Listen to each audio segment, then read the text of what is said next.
We're good, Scotty. All right. Questions for Jake? We will start with Chip Brown. Go ahead, Chip. Hey, Jake. Um, how similar or different is Ohio State's defensive front to Georgia?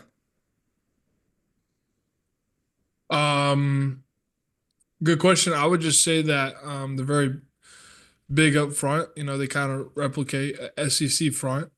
Very talented linebackers, very sound secondary. So for us, it's we just got to own our game plan and trust our techniques to put us in the right position against these guys. Our next question is going to come from Noah Gross. Hey Jake, this game, everything it means being, half hour or so from all the guys in DFW. For you personally, what's the best part about playing this game so close to home? Yeah. Like you said, just playing close to home. I grew up in Prosper, which is about an hour away from Arlington. So to know that, it'll be an easy transition for my parents and my girlfriend's family and stuff like that. It means a lot, close for my extended family to come from West Texas. So just excited to be able to stay in the great state of Texas and play a football game at AT&T Stadium. I'm a Cowboys fan, so means a lot more to me because I'm a big Cowboys fan. So Your next question is going to come from Josh Newman. Josh, go ahead. Hey, Jake, just given where the program was when you first arrived to where it is now, is there a sense of pride that you are leaving the program in much better shape than what you found it? Yeah, I'm happy to be a part of it, man. When I first committed to UT, I've said this a good bit, and I'll say it again. My commitment wasn't just to, for my personal well-being. It was to bring Texas back to where it belonged, in the early 2000s. So to say that I've been a part of this journey for Texas has been a true blessing. All glory to God for being here, being this in this exact moment, getting ready to prepare for a historic game like the Cotton Bowl. And all credit to Coach Sark as well, because without him, he wouldn't have set the blueprint, the foundation for this program. Your next question is going to come from Kurt Bowles. Kurt, go ahead. Jake, obviously you guys on offense have really jumped out to fast starts, against Clemson and again Arizona State. How much do you need that same sense of urgency, given how Ohio State is playing loose and confident and scoring a ton of points? I think everybody's objective is to come out swinging and come out fast and have a hot start. Well, like you said, it's very important. Ohio State's playing really good football right now. And, if we want a chance, we got to match that and exceed that. So we got to put our best foot forward and come out swinging and, come out fast. Your next question is going to come from Brian Davis. Go ahead. Hey, Jake, just real quick, I wanted to ask about 4th and 13 against Arizona State. When those guys were creeping to the line, how much of that did you see, or was that all Quinn seeing that, or what's your vantage point and take on that whole play? Yeah, for me, it was easy for me to see. And I was about ready to turn around and tell Quinn, hold up, but he saw it just in time. Total experience, veteran play from Quinn, just to recognize all the tips and traits of cover zero blitz and to get us in the right protection to be able to convert on that 4th down.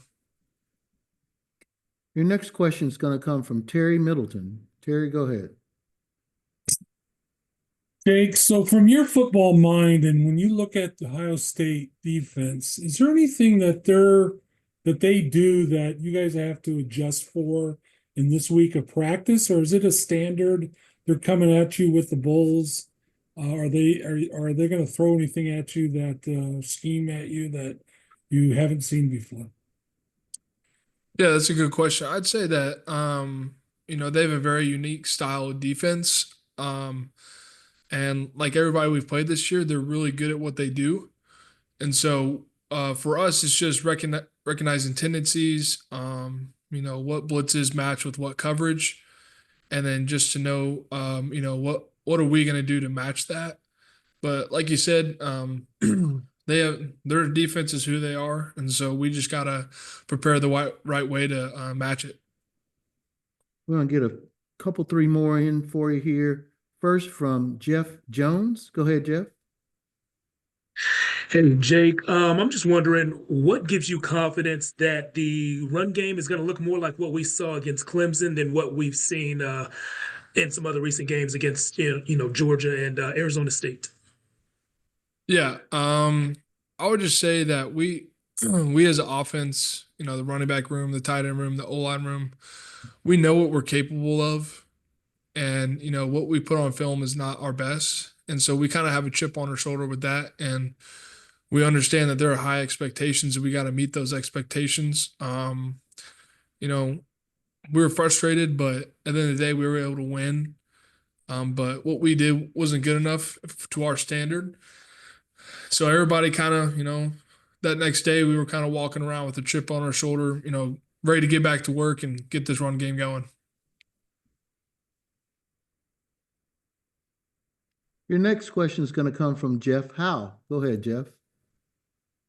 Yeah, Jake, I know you talked about Ohio State defensively a minute ago, but you faced Jim Knowles, DC, when he was at Oklahoma State in 21. I know it's been a minute since that game, but is there anything that you go back to from that study that looks similar to what Ohio State's doing now, or is it just, is it pretty drastically different from what you remember? I think there are some similarities from what I can remember. I mean, like you said, it's been a while. Yeah. But to me, it's just a completely new defense, just because of his personnel and the type of players he has at Ohio State, and so that allows him to play call differently and stuff like that. And for us, it's all about recognizing what's in front of us and then executing at a high level. Just a couple more for you. David Eckert.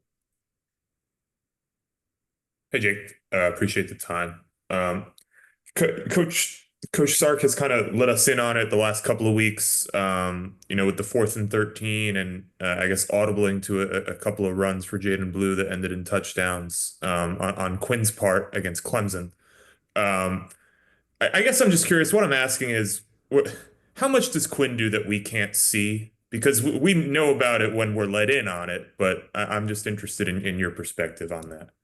Yeah, there's a lot that Quinn does, whether that's audibling routes, protections, stuff like that. There's been a lot of plays that go unnoticed where he's getting us into a slide that ended up picking up a boundary blitz that got us a first down that nobody talks about. So stuff like that, you guys may never see it. It may seem like a routine play, but to us, that's Quinn doing his job, being a veteran quarterback and leading this team by executing at a high level.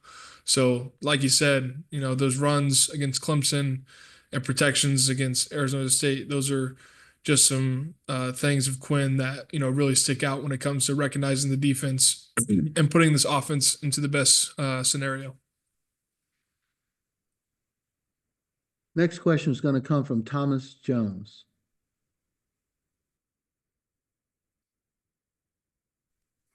Jake, all-time favorite Cowboy, and who are some NFL centers you like to watch play?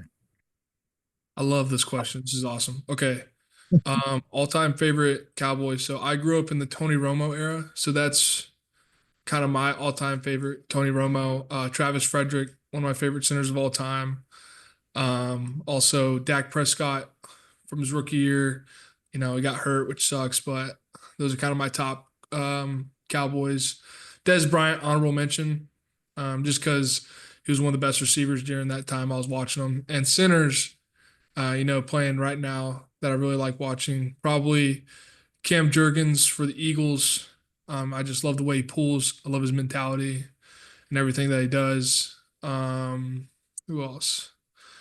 It's my favorite. Tyler Biadasz with the Commanders. I just love the way he plays. And another one would be Creed Humphrey. You know, he's the only other lefty, probably the only lefty in the NFL right now, which, you know, there's not many of us, but as a lefty, you can appreciate someone like that who's playing at a high level.